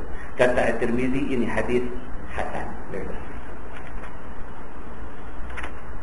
Satu lagi kita baca sikit ya. Dia kata bab ma jaa fi salam qabla al-kalam. Ini tajuk yang orang bertengkar tak habis. Dia cerita tentang apa? Ayam dulu ke telur dulu? Kan? Dia cerita yang tu. Dia kata ayam dulu lah. Kalau tak ada ayam macam mana nak main telur? Ayam dia yang telur. Dia kata. Dia ni kata ya lah. Tapi kalau tak ada telur, ayam tu nak main mana? Dia tentang tu.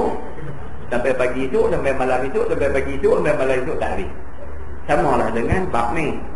Dia kata fit salam qabla al-kalam, iaitu hadis yang datang pada menyatakan bagi salam, memberi salam itu dahulu daripada kalam. Kita nak mula bercakap ni, bagi salam dulu, lepas tu baru bercakap. Ada pula orang kata apa? Dia kata mulakan dengan alhamdulillahirabbil alamin wa bihi nasta'in ala umurid dunya waddin, mukadimah panjang apa semua dulu. Kemudian yang saya kasihi tuan imam, yang saya hormati pengusia di jawatan kuasa karya, apa-apa semua, assalamualaikum warahmatullahi wabarakatuh. Ada satu style macam tu. Ada orang dia kata lagu tu lah, kita kena mulakan dengan puji Allah dulu, lepas tu baru bagi salam. Dia kata lagu tu. Ada pula satu pihak pula kata, dia kata ni hadis Nabi yang Nabi kata assalam qabla al-kalam, salam dulu, lepas tu kalau nak cakap apa pun cakaplah, salam dulu. Dia kata hak tadi bukan kira bercakap, hak tadi kita puji Allah, bukan kita tengkang tu. Tak habis. Tak habis lah. Kan? Cantiknya apa dia? Assalamualaikum dulu. Tuan nak kata apa kata? Salam dulu. Assalam qabla al-kalam. Tapi menjadi amalan bahkan di kalangan ulama-ulama besar. Kalau di Mesir kerana ada golongan itu ikhwan muslimin, ikhwanul muslimin. Di kalangan ulama-ulama dalam ikhwanul muslimin, mereka suka mulakan dengan tahmid, taqdis, mulakan dengan memuji Allah dulu. Start bismillahirrahmanirrahim, alhamdulillah rabbil alamin, semua. Amma ba'd, assalamualaikum warahmatullahi wabarakatuh. Nah, kata dia salam pun, dia pun ulama besar, orang yang beramal dengan ilmu kan. Jadi yang penting bagi salam lah. Tapi nak cantik, salam dulu, baru kita bercakap. Baik, kita tengok apa perbincangan dia. Ketahuilah saudaraku, adalah memberi salam dahulu daripada bercakap, itu yang disuruh syarak. Maka tidaklah disuruh syarak apabila berjumpa seorang dengan seorang dikatakan ahlan wa sahlan ataupun lain. Jumpa tu, oh ya lama tak tengok lama. Lupa, assalamualaikum. Itu tak elok sangat. Kan? Ahlan wa sahlan, oh selamat datang. Assalamualaikum, baru bagi salam. Tak mau begitu dia kata. Maka kalau diperbuat kata ahlan wa sahlan dulu daripada bagi salam, nescaya menyalahi dia akan sunnah Nabi. Dari segi sunnah Nabi tak buat macam tu, dia kata. Maka tidaklah sayogia memperbuat yang demikian itu. Bermula dalil yang menunjukkan akan suruh bagi salam dulu daripada berkata-kata itu ialah hadis yang dikeluarkan oleh Imam At-Tirmizi. Kata dia an Jabir ibn Abdullah radhiyallahu anhu qala Rasulullah sallallahu alaihi wasallam as-salam qabla al-kalam. وبهذا الإسناد عن النبي صلى الله عليه وسلم قال لا تدعوا أحدا إلى الطعام حتى يسلم. Jaga tuan-tuan. Bahasa Arab ni kalau kita kata hatta yusallim, maksudnya sehinggalah dia bagi salam.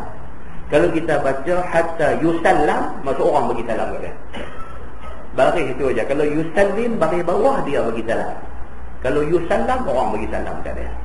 Jadi yang maksud hadis ni dia kata la tad'u ahadan ila ta'am hatta yusallim. Begitu. Baik, maksud dia kata diriwayatkan oleh seorang sahabat Nabi sallallahu alaihi wasallam. Nama dia Abdullah bin Jabir radhiyallahu anhu. Dia cerita panjang. Abdullah bin Jabir kita dah ulang cerita banyak kali. Dia ni pak dia mati dalam perang. Sebelum pak dia mati, sebelum nak mula perang, pak dia pesan kat dia. Pak dia kata, Jabir, aku duk rasa macam aku dah boleh cium dah bau syurga. Pak dia kata, ni malam ni, esok nak perang. Pak dia kata, aku rasa macam aku dah boleh cium dah bau syurga. Maksudnya aku rasa macam aku nak syahid esok. Dia kata, apa pun jadi, dia kata, adik-adik ada ramai hang jaga. Pak dia kata kat dia, ni Abdullah, apa nama Jabir bin Abdullah ni, kan? Dan sungguh bila perang esok pak dia mati, memang pak dia syahid. Dia pegang pesan pak dia ni. Adik bergenuk ramai tu ada ni, dia balik dia jaga. Sehinggalah dia ni lanjut usia, tak menikah. Lanjut usia, dia jaga adik-adik dia seorang bagi semua bagi elok. Barulah dia nak menikah. Tak habis lagi lah, tapi dah tengah daripada adik-adik dia dah jaga elok dah. Barulah dia nak menikah. Dia nak nikah pun dia fikir ni cukup lama. Siapa yang tak mau nikah anak darah? Tapi fikir ke ada lagi adik-adik di bawah ni, dia pergi menikah dengan janda. Dia menikah janda. Jadi dia menikah pun dia tak panggil Nabi. Dia tak tahulah, dia rendah diri, dia berasa malu ke apa, macam mana dia tak panggil Nabi. Sehinggalah jumpa Nabi. Nabi tengok di badan dia ada calit, apa nama, wangi-wangian yang orang perempuan pakai. Ada calit kuning. Nabi tanya dia. Nabi kata, Jabir, menikah dah kah? Nabi tanya dia. Kan? Dia kata menikah dah. Nabi marah. Awak tak panggil apa semua. Nabi kata, bikran wala tayyiban. Nabi kata, hang menikah dengan anak dara ke menikah dengan janda? Nabi tanya dia. Dia kata tayyib. Dia kata menikah dengan janda. Nabi tanya dia, apa pasal menikah dengan janda? Apa pasal tak menikah dengan anak dara? Kalau hang menikah dengan anak dara, hang boleh melawak sepanjang masa. Nabi kata kat dia, hang boleh main-main dengan dia, dia boleh main-main dengan hang. Hari-hari dia nak makan sate. Kalau menikah dengan anak dara, kan? Tak ada lah sate tu, saya tambah lah. Nabi kata hang boleh buat main-main senda gurau dengan dia. Dia pun jenis orang muda, dia suka senda gurau, melawak dengan hang. Orang tua ni tak ada, kita cuit-cuit dia sikit, dia kata gatal. Dia kata tak ada satu faedah yang dia dapat. Kan? Jadi Nabi kata tulaibuha. Nabi kata hang boleh main-main dengan dia, dan dia pun boleh main-main dengan. Nabi kata dekat dia macam tu. Dia terang dekat Nabi, dia kata ya Rasulullah, dia kata bukan aku tak pengen nak nikah dengan anak darah, tapi tuan tahulah saya adik ramai, ayah saya dah pesan suruh jaga. Saya menikah dengan janda ni, janda ada pengalaman untuk jaga budak-budak. Itu dia kata Jabir bin Abdullah ni pernah balik daripada satu perang. Nabi naik kenderaan, Nabi laju pergi ke depan, kenderaan dia tinggal di belakang. Nabi duduk balik tengok, awak Jabir ni tinggal di belakang jauh. Nabi tunggu dia. Yang kata Jabir bin Abdullah ni istimewa dia pasal apa? Ada dalam hati Nabi. Nabi sentiasa duduk tengok dia. Nabi tunggu sampai dia main. Nabi kata pasal apa ni? Dia kata tak tahulah ya Rasulullah. Dia kata ni hak dia naik ni dia jalan slow. Nabi kata kita tukar. Nabi kata kita tukar. Dia kata tak mau. Nabi kita tukar. Dia naik kenderaan Nabi, Nabi naik kenderaan dia. Nabi naik laju jalan. Laju jalan. Ini juga ada cerita di dalam hadis tentang kisah Jabir bin Abdullah ni. Ini orang istimewa juga. Kita belajar hadis tuan-tuan. Sambil kita baca hadis, kita baca matan hadis. Bagus kalau sekiranya kita rujuk kitab yang menceritakan tentang rijal hadis, menceritakan tentang orang-orang yang terlibat di dalam meriwayatkan hadis. Dia jumpa tiap-tiap nama ni, tiap-tiap satu ada cerita dia. Panjang-panjang cerita dia tadi. Baca tu seronok. Barulah bila kita baca hadis ni, dia jerak mai dalam hati kita. Dia jerak bagi kita tahu siapa yang meriwayatkan hadis ni. Bukan koman-koman orang ni. Nama-nama kita duk jumpa Abu Hurairah, Jabir, Abu Sa'id Al-Khudri. Ni semua orang-orang hebat. Kita tak tahu hebat mereka, melainkan setelah kita baca cerita mereka, baru kita tahu hebat mereka. Tak ada kalau kita duk tengok Abu Sa'id Al-Khudri, kita ingat lagu Eid kawan kita. Yang tu ya, jadi dia tak rasa tu hadis tu dia tak rasa. Muslimin dan muslimat yang dirahmati Allah. Baik, dia kata diriwayatkan oleh seorang sahabat Nabi sallallahu alaihi wasallam. Nama dia Abdullah bin Jabir. Nama dia Jabir bin Abdullah, terbalik tu. Jabir bin Abdullah radhiyallahu anhu. Kata dia telah bersabda Nabi sallallahu alaihi wasallam. Bermula salam itu dahulu daripada kalam. Nabi kata begitu. Straight forward Nabi kata. Bagi salam dulu, lepas itu bercakap. Nabi kata. Masalah, bagi salam kah apabila seseorang itu masuk masjid? Ini pula perbahasan. Dia kata kalau kita main masjid, sunat ke kita bagi salam? Kita main ke masjid, sunat ke kita bagi salam? Sesungguhnya apabila masuk seseorang itu akan masjid dan orang ada di dalam masjid itu, maka tiada lebih dahulu memberi salam mereka itu. Dia kata kalau kita main masjid, orang duduk ada dalam masjid, tak disunatkan kita bagi salam ke orang yang duduk dalam masjid. Sebab pasal dalam masjid orang mengaji ke, orang tengah duduk semayang ke, orang tengah duduk khutbah ke apa ke, kita duduk bagi salam takkan. Maka tak disuruh begitu. Dia kata kerana yang demikian itu tiada datang ia pada syarak. Tak ada asal usul dalam syarak, hadis tak ada sebut tentang benar. Bahkan apabila masuk seseorang akan masjid, terus sembahyang tahiyatul masjid. Yang tu yang disuruh oleh agama. Masuk masjid, Allahu Akbar, sunat tahiyatul masjid 2 rakaat. Itu yang disuruh oleh agama. Kemudian dia kata barulah memberi salam kepada siapa yang ada dalamnya. Lepas tu kalau tengok orang pun duduk tak ada buat apa, duduk kat tepi tu apa-apa semua, mana yang patut kita bagi salam, kita nak bagi. Tapi kalau orang tu tengah baca Quran, orang tengah duduk mengaji, tak disuruh kita bagi salam. Begitu.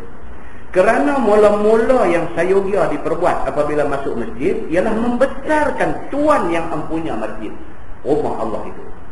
Tuh, kita disuruh hormat Allah dulu. Masuk tahiyatul masjid itu hormat Allah. Demikian juga Masjidil Haram. Masjidil Haram tak disunatkan kita buat sunat tahiyatul masjid. Masjidil Haram ni sunat kita tawaf. Tawaf itu menggantikan sunat tahiyatul masjid bagi masjid lain. Masjid lain masuk sembahyang sunat tahiyatul masjid. Bagi Masjidil Haram, tawaf itu tanda menghormati Masjidil Haram. Begitu. Iaitu dia kata Allah adalah tuan kepada rumah Allah ini, kepada masjid ini. Maka membesarkan Allah itu iaitu dengan sembahyang 2 rakaat. Itu tanda kita membesarkan Allah. Demikianlah diperbuat oleh Nabi sallallahu alaihi wasallam dan segala sahabatnya. Dan kata rawi hadis ini lagi, wa bihadzal isnad anin nabi sallallahu alaihi wasallam qala la tad'u ahadan ila at-ta'am hatta yusallim. Dan dengan ini isnad daripada Nabi sallallahu alaihi wasallam, bersabda Nabi, jangan kamu ajak satu orang itu kepada makan makanan kamu jikalau kamu sedang makan, melainkan sehinggalah memberi salam dia. Kalau satu orang tu mai rumah kita, mai tak bagi salam, kita makan tu sahaja dia kata. Ada pasal apa? Dia kata litadi, untuk nak bagi adab dekat orang yang tak reti adab. Mai rumah orang tak bagi salam, mai masuk mai peluk kita kat belakang nak melawak dulu tu. Salam tak, la salam wala kalam. Dia kata apa pun tak bunyi, tuan-tuan mai kilas tangan kita melawak penuh-penuhnya. Jenis macam ni tak apa, duduk kita pergi makan, boleh tunggu makan. Dia kata sambung daripada hadis ni, dia kata apa? La tad'u ahadan ila ta'am. Jangan kita duduk semawa satu orang tu pergi makan hatta yusallim, melainkanlah dia ni dah bagi salam tadi ni, baru dia layak dipanggil makan sekali dengan kita. Lagu tu. Tak ada, dia kata buat lagu amat nisfu. Dia kata apa? Ambil bau saja. Lagu angkat kopi lain. Ini strategi apa? Menjimatkan ekonomi. Dia kata. Buat lagu tu. Kata At-Tirmidzi, bermula ini hadis mungkar. Dia kata tiada kami ketahui akan dia, melainkan daripada ini hadis. Ini wajah dia bukan hadis sahih, dia bukan hadis yang hasan. Lepas ni tuan-tuan, dia satu tajuk, dia kata fit taslim ala ahli zimmah. Ahli zimmah ni orang kata kafir zimmi ni, kafir dia ada dua. Satu kafir harbi, satu kafir zimmi. Kafir harbi ni kafir yang kita boleh perang dengan dia. Kafir zimmi ni kafir tapi dia reti hormat Islam, reti hormat orang Islam, dia tunduk kepada pemerintahan Islam. Dia kafir zimmi. Jadi kalau kafir zimmi ni boleh tak boleh kita bagi salam kat dia? Dia boleh tak boleh bagi salam kat kita? Kalau dia bagi salam kat kita, kita nak jawab apa kat dia? Ini semua ada dibincangkan di dalam hadis-hadis Nabi sallallahu alaihi wasallam. Wallahu a'lam. Lepas itu pun dia cerita fi salam ala majlis fihi al-muslimun wa ghairu. Cerita bagi salam dalam satu majlis yang ada orang Islam dan ada orang kafir. Boleh tak boleh? Kita orang panggil pergi bagi satu ucapan, pergi bagi satu ceramah dalam majlis yang bercampur kaki tangan kerajaan, ada muslim, ada yang non muslim. Kita nak bagi, boleh tak boleh kita bagi salam kepada majlis yang bercampur-campur macam tu, dia kata. Kemudian fi taslim ar-rakib 'ala al-mashi. Yang kita kata dia cerita orang yang naik kenderaan, dia kena bagi salam dekat orang yang berjalan kaki. Dia macam tu. Tapi orang macam mana pun dia balik kita kata tadi, siapa dulu bagi salam tuan tu pahala lebih. Kalau begitu. Kemudian cerita fi taslim 'inda al-qiyam wa 'inda al-qu'ud. Bagi salam ni dia kata daripada berdiri dan daripada duduk. Cerita bagi salam saja dah berapa bulan ada baca. Banyak no.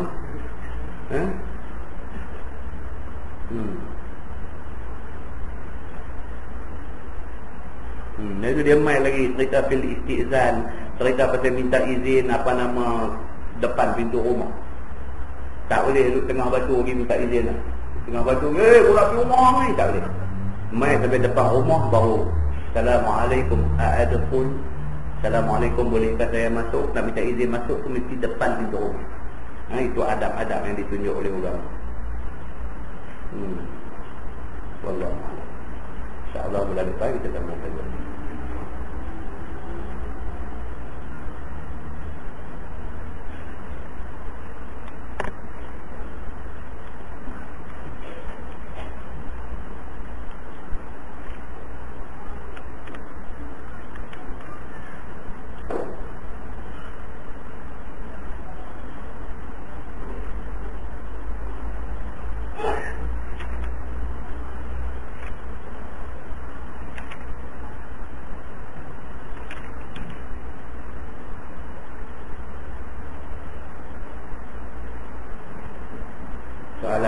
Adakah wajib kita jawab salam kepada seseorang yang disampaikan kepada kita tanpa orang yang berkirim salam kepada kita itu tidak melafazkan Assalamualaikum apa dia ni? Orang tu kirim salam kat kita, dia tak sebut Assalamualaikum. Adakah kita wajib jawab ke tak? Macam tu. Tadi hadis yang kita baca, Jibril kirim salam dekat Aisyah tadi, dia sebut apa? Dia tak sebut Assalamualaikum pun. Jibril cuma kata dekat Nabi sini, dia kata apa? Dia kata, wahai Aisyah, dia kata Jibril kirim salam dekat hang. Begitu dia. Jibril kirim salam dekat hang. Pun Aisyah jawab. Kerana perkataan salam tu sudah dianggap sebagai salam. Setengah orang daripada kita ni dia bagi komplit lagi. Ni sampaikan salam dekat mak dengan lafaz Assalamualaikum warahmatullahi wabarakatuh. Dia kata begitu pun boleh juga. Tapi Jibril pun tak kata macam tu. Kan? Jadi boleh juga tak kata salah apa? Sampaikan salam saya dekat ni dengan lafaz Assalamualaikum. Boleh? Jadi Jibril ke salam dekat Aisyah, dia kata macam mana? Dia kata sampaikan salam dekat Aisyah. Nabi pihak balik, dia kata inna Jibril yuqri'ukis salam. Sesungguhnya Jibril menyampaikan, membacakan assalam dekat kamu. Dia kata dekat dua. Dia tak kata Assalamualaikum. Kan jadi cerita dia, kalau dia kata sampaikan salam tu maksud dia Assalamualaikum lah. Bila sampai kita jawab alaika wa alaikis salam. Atas hang dan ke atas dia yang kirim salam ni juga selamat. Nah, wallahu a'lam.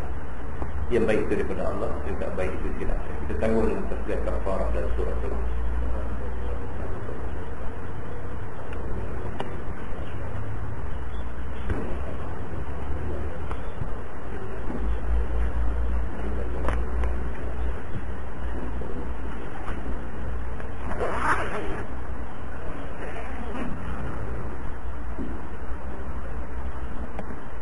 اللهم صل على محمد في الأولين والآخرين وسلم رضي الله تبارك وتعالى عن سادتنا وأصحاب سيدنا رسول الله أجمعين. بسم الله الرحمن الرحيم. الحمد لله رب العالمين حمدا يوافي نعمه وكفاته مزيدا. يا ربنا لك الحمد كما ينبغي لوجهك الكريم وعظيم سلطانك. رضينا بالله ربا وبالإسلام دينا وبمحمد نبيا ورسولا. اللهم افتح علينا فتوح العارفين وارزقنا فهم النبيين بجاه خاتم المرسلين. اللهم فقهنا في الدين وعلمنا التأويل واهدنا صراطك المستقيم. اللهم أرنا الحق حقا وارزقنا اتباعه وأرنا الباطل باطلا وارزقنا اجتنابه. اللهم اجعل جمعنا جمعا مرحوما وتفرقنا من